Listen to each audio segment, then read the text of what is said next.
மன்னிக்கணும், நான் வந்து எம்ஜிஆர் ரசிகர் அவருன்னு சொல்லிட்டேன்.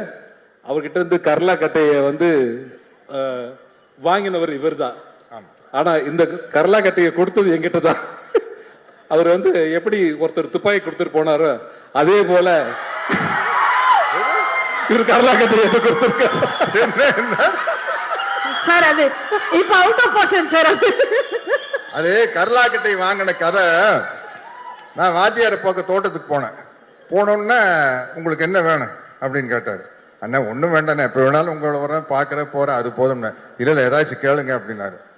அண்ணா நீங்கள் எக்ஸசைஸ் பண்ணுற ஒரு தம்பிள்ஸ் இருந்தால் கொடுங்க, நல்லா பெருசாக கேளுங்க அப்படின்னு. ஐயோ பெருசாக நீங்கள் எனக்கு ஏதாச்சும் பண்ணாலும் அதை வச்சு எனக்கு என்ன பண்ணுறதுன்னு தெரியாது, ஒரு தம்பிள்ஸை கொடுங்கண்ணே போதுன்னு வாங்கிட்டு கேட்டால் ஒரு கரலாக்கட்டை கொண்டு வந்து கொடுத்தாரு. அதை தூக்கிட்டு வந்துட்டேன். என்ன வெயிட் தெரியுமா? பட்டிக்காட்டு பூனையால சுற்றி இருப்பாரு. பயங்கர வெயிட்னது. White pant, red shirt, black belt.